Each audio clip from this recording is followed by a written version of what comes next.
This is Blackstone Joe, and you're listening to Slick Talk.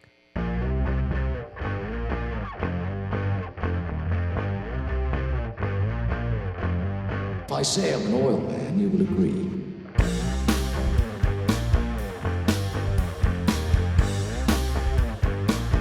There's the stink of oil about him.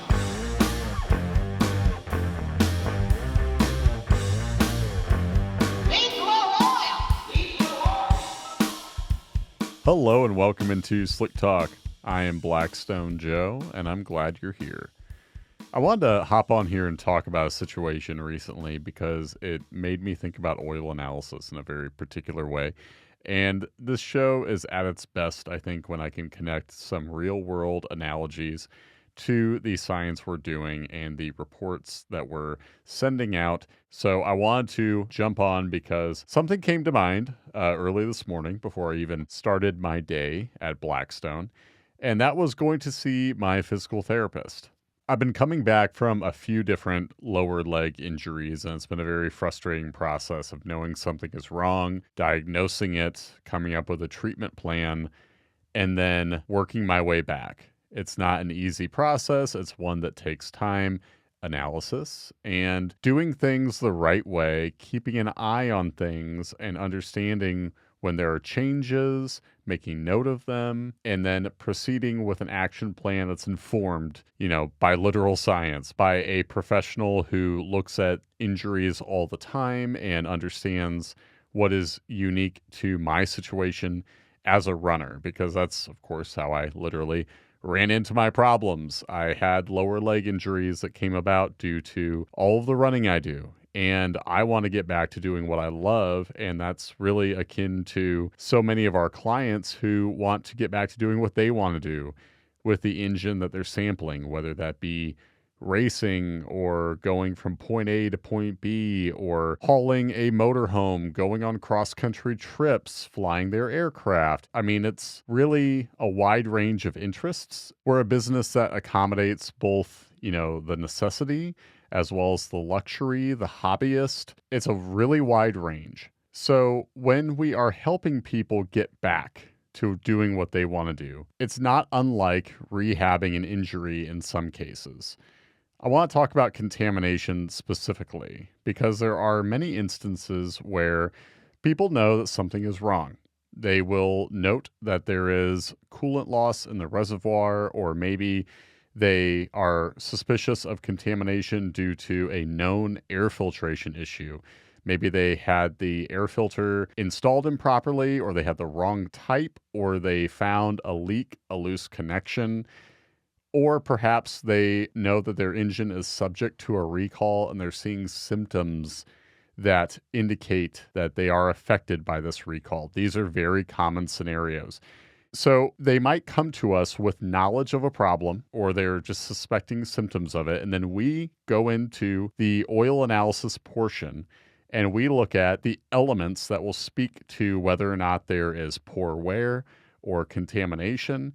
And then we're going to dial in what is problematic on our end. And that includes going into things like metals, giving sources, so that way people have more information at the ready. And they'll be able to, say, consult with a mechanic and note, hey, I know that I have poor wear at my bearings based on the levels I'm seeing in my used oil. I'm also noticing things like low oil pressure or a knocking sound, and an oil analysis found coolant. Well, right there, you can walk in with a lot of information to hit the ground running. So after you've diagnosed the problem, which is often where we come in, is letting people know what the signs are and what the likely scenario would be based on this element or that. Well, then there comes the fix. Now, before that, there can be a waiting period where, say, it's not feasible for repairs and you kind of have to keep an eye on things. That's really where I was at, knowing that I had certain types of pain. I had discomfort that indicated, a calf strain. And I had other factors that were likely related to that pain that was, closer to the Achilles. I had Achilles tendonitis. And then I knew that I needed to get in with a physical therapist. And I also knew that I need to find a therapist that could accommodate my interests. I wanted to deal with someone who ideally was a runner themselves, and I found one. But in the meantime, I had to do a lot of research as far as finding where I want to go, who was going to work with my insurance. I wanted to also take care of myself in the sense that I wanted to manage the pain, cut my miles down. I wanted to not make things worse, any worse than they already were. But I also wanted to maintain my sanity and run a little bit, get some cardio just for my mental health. And that's not too dissimilar from people needing to wait until repairs, still go to work and back, still go to the grocery store. And in the meantime, maybe it's not feasible financially, let's say, to do an expensive repair like a new head gasket, or maybe they don't want to do that.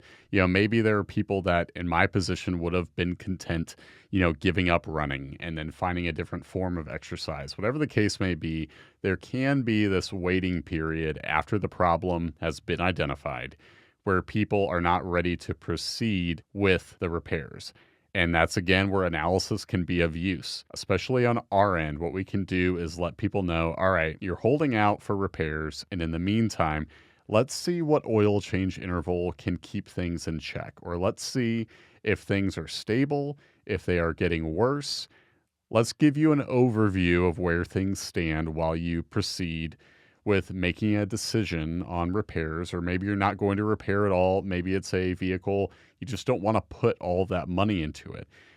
Analysis can be useful then as well. But you have to do the due diligence of actually paying attention to what's happening. So just like me taking care, noticing, all right, I can get away with reduced mileage, or I can, pursue different forms of cardio while I await the right treatment plan to get me back running. Very similar. But there's another stage where you may have actually done the fix, or you're in the process of coming back from repairs, or if you're someone like me who identified the problem, found the physical therapist, worked on the treatment plan, there can still be a ways to go. On the engine side of things, an example of that would be increases where nothing has necessarily worsened, but you can end up with more metal, or let's say an increase in silicon from sealer material washing out.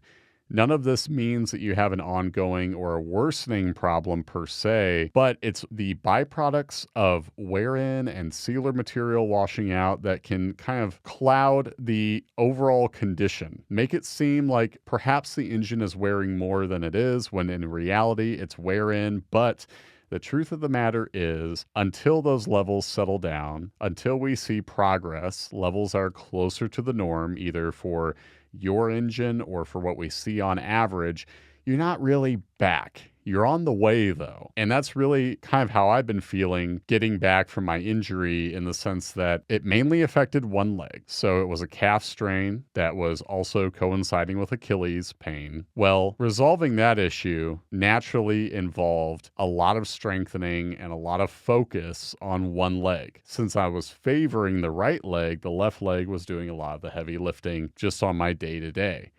Well, all of that added responsibility to my left side meant that there was new strain, new aches and pains, new issues, like a casual case of plantar fasciitis. It's not that bad, truly, which is why I'm being honest when I say it was casual. But I had to let my physio know I have some new issues cropping up, and I felt like it was due to the process of getting my right leg back. And they agreed. I was able to work on some added steps to my training plan. And lo and behold, we're on the right track. I know I'm on the right track because I'm getting more miles and I'm not worsening in condition. The right leg's feeling great. The left leg, I have faith will get there. But it's a process, and you have to trust the process. So whether you're taking care of yourself or an engine, you have to make note of the changes, and you have to respond to them in the appropriate manner. Whether that is making sure contamination is clearing out, something that you can do with oil analysis by tracking the elements that show it,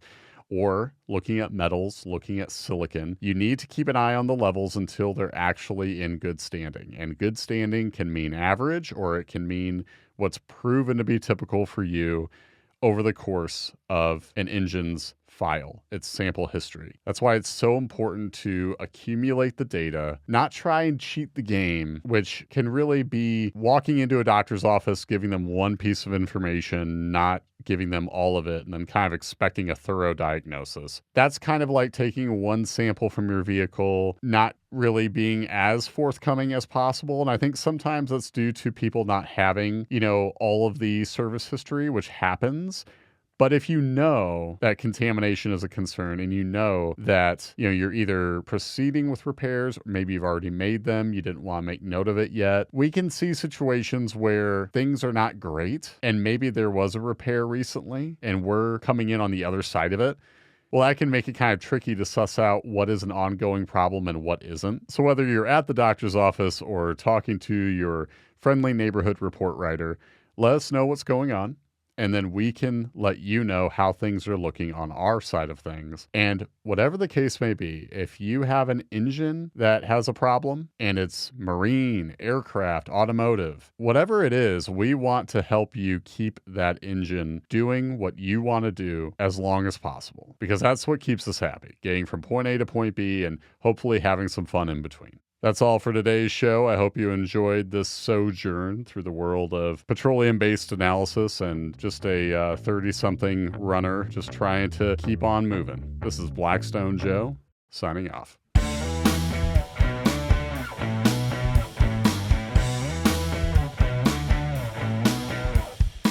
The Slick Talk podcast is powered by Blackstone Laboratories. If you're ready to start your oil analysis journey, visit blackstone-labs.com to order your free test kit.